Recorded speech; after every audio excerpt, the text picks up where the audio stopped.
Assalamualaikum warahmatullahi wabarakatuh dan salam sejahtera bagi kita sekalian. Kembali lagi bersama kami dengan kelompok 4 dalam tugas kelompok Agenda 1 Wawasan Kebangsaan. Pada tugas kelompok kali ini, kami mengangkat suatu tema yaitu kebinekaan di Indonesia. Mari kita simak penjelasan selanjutnya. Perkenalkan, nama saya Julianti ZSP, peserta Latsar CPNS tahun 2022, gelombang 5, angkatan 15 dari instansi Kabupaten Mamas. Perkenalkan, nama saya Kris Haryadi Potonan SPP, peserta Latsar CPNS tahun 2022, gelombang 5, angkatan 15, kelompok 4 dari instansi pemerintah Kabupaten Mamasa. Saya Muhammad Arfan, peserta Latsar tahun 2022, gelombang 5 angkatan 15 dari instansi pemerintah Kabupaten Mamasa. Perkenalkan, nama saya Saldi Rusli, peserta Latsar CPNS tahun 2022, gelombang 5, angkatan 15 dari instansi Kabupaten Mamasa, unit kerja Dinas Pertanian Kabupaten Mamasa. Perkenalkan, nama saya Rasma SP, peserta Latsar tahun 2022, gelombang 5, angkatan 15 dari instansi pemerintah Kabupaten Mamasa. Bhinneka Tunggal Ika berasal dari bahasa Sanskerta yang terdiri dari 3 kata, yaitu Bhinneka yang berarti beraneka atau beragam, kata tunggal yang berarti satu, dan kata ika yang artinya itu. Maka Bhinneka Tunggal Ika mempunyai arti berbeda-beda namun tetap satu. Sejarah Bhinneka Tunggal Ika. Istilah Bhinneka Tunggal Ika adalah sebuah kutipan yang diambil dari kitab Sutta Soma karangan Empu Tantular yang ditulis pada tahun 14 Masehi pada zaman Kerajaan Majapahit.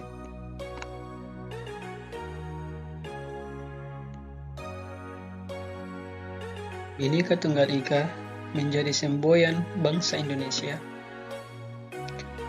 pada saat proses persiapan kemerdekaan Indonesia. Insinyur Soekarno, Muhammad Yamin, dan Gusti Bagus Sugriwa membuat diskusi kelompok kecil di sela-sela sidang BPU PKI perihal mempersiapkan kemerdekaan Indonesia. Beberapa tahun kemudian, para tokoh telah memproklamasikan kemerdekaan Indonesia berembuk untuk merancang lambang negara. Maka timbullah ide untuk mencantumkan istilah Bhinneka Tunggal Ika ke dalam lambang negara. Bentuk-bentuk tantangan, gangguan, dan hambatan dalam kebinekaan di Indonesia terdiri atas 6. Yang pertama yaitu the modern era, yaitu di mana semakin canggihnya teknologi, maka semakin memanjakan dan memudahkan kita melakukan aktivitas. Sebaliknya, teknologi dapat mengangkat derajat kehidupan manusia, tetapi dapat pula memusnahkan manusia. Tantangan yang kedua yaitu intoleran, yaitu tindakan yang tidak toleran atau tidak memiliki tenggang rasa. Yang ketiga yaitu radikalisme. Radikalisme adalah paham yang menghendaki terjadinya perubahan signifikan dalam politik dan juga sosial dengan pendekatan yang ekstrim atau kekerasan. Yang keempat yaitu terorisme. Istilah teror atau terorisme adalah ancaman atau penggunaan kekerasan untuk tujuan politik yang dilakukan oleh individu atau sekelompok atas nama atau menentang pemerintah yang sah dengan menakut-nakuti masyarakat. Selanjutnya yaitu kemiskinan. Kemiskinan terjadi bukan karena kekurangan sumber daya alam, tetapi sumber daya manusia. Indonesia dengan kekayaan alam yang dimiliki patutnya berbenah agar keluar dari petaka kemiskinan.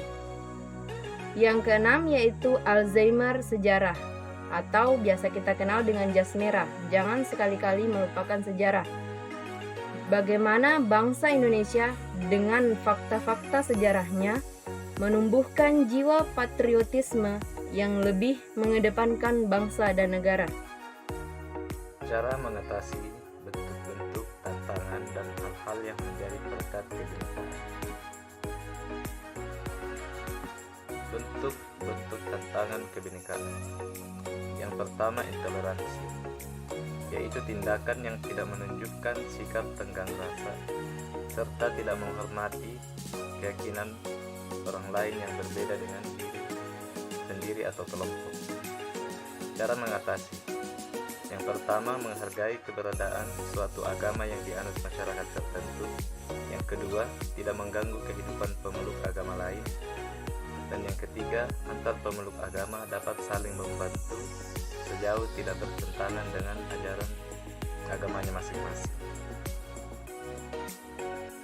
Yang kedua, radikalisme merupakan suatu paham yang menghendaki adanya perubahan atau pergantian terhadap suatu sistem di masyarakat sampai ke akar-akarnya dengan menggunakan cara kekerasan. Cara mengatasi yang pertama, memahamkan ilmu pengetahuan yang baik dan benar. Yang kedua, menjaga persatuan dan kesatuan dalam kemajemukan. Yang ketiga, berperan aktif dalam melaporkan radikalisme dan terorisme. Yang keempat, menyaring informasi yang didapatkan untuk mencegah terjadinya kesalahpahaman dalam memahami informasi.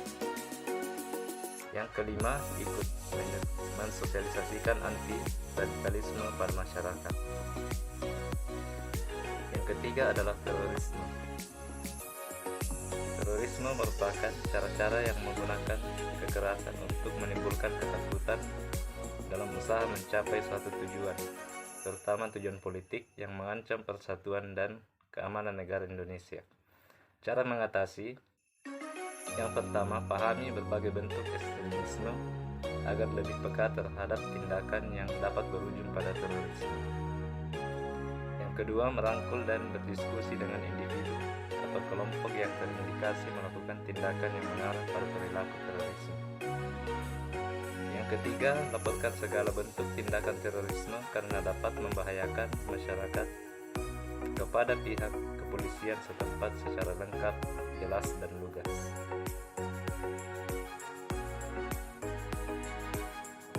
Hal-hal yang menjadi perekat kebinekaan. Yang pertama adalah bahasa Indonesia. Yang kedua, sejarah bangsa Indonesia. Yang ketiga, cita-cita bangsa. Yang keempat, keragaman budaya. Pada gambar 1 tersebut diperlihatkan seseorang atau kelompok tertentu yang berusaha untuk memecah belah persatuan dan kesatuan serta keutuhan Negara Kesatuan Republik Indonesia. Tentunya, perilaku tersebut sangat bertentangan dan jauh dari Korpolo ASN selaku perekat persatuan dan kesatuan negara yang berdasar pada 4 dasar konsensus negara. Pancasila sebagai ideologi negara dapat dipahami bahwa setiap negara harus memiliki konsepsi dan konsensus bersama menyangkut fundamental bagi keberlangsungan, keutuhan, dan kejayaan bangsa yang bersangkutan. Bela negara ini diharapkan dalam setiap diri warga negara akan tumbuh sikap dan perilaku warga negara yang teratur, menyeluruh, terpadu, dan berlanjut yang didasari oleh kecintaan pada tanah air, kesadaran berbahasa dan bernegara, serta keyakinan akan Pancasila sebagai ideologi negara guna menghadapi ancaman baik yang berasal dari luar maupun dari dalam negeri yang membahayakan dan mengancam kedaulatan, baik kedaulatan di bidang ideologi, politik, ekonomi, sosial, budaya, pertahanan, dan keamanan negara. Konsep bela negara sendiri mengandung arti keikutsertaan dalam pertahanan negara yang meliputi mempertahankan kemerdekaan dan kedaulatan negara, keutuhan wilayah, dan keselamatan bangsa dari segala ancaman, sedangkan wujud pembelaan terhadap negara berupa hak dan kewajiban melalui pendidikan kewarganegaraan, pengabdian sebagai prajurit TNI, dan pengabdian sesuai profesi sebagai aparatur sipil negara. Pada bagian yang terakhir dalam topik kebinekaan kali ini, yaitu pengaplikasian nilai kebinekaan sebagai ASN. Yang pertama, yaitu sebagai aparatur sipil negara, kita dapat menjadi perekat kebinekaan yang terus dilakukan secara konsisten. Yang kedua, menjadikan kebinekaan sebagai kekuatan persatuan dan kesatuan antar sesama aparatur sipil negara. Kemudian yang ketiga adalah bagaimana kita mewujudkan sikap saling menghargai dalam keberagaman lingkungan pekerjaan demi terciptanya keharmonisan. Dan yang terakhir adalah kita sebagai ASN memiliki semangat kebinekaan guna lebih meningkatkan pengabdiannya dalam mengisi kemerdekaan itu sendiri.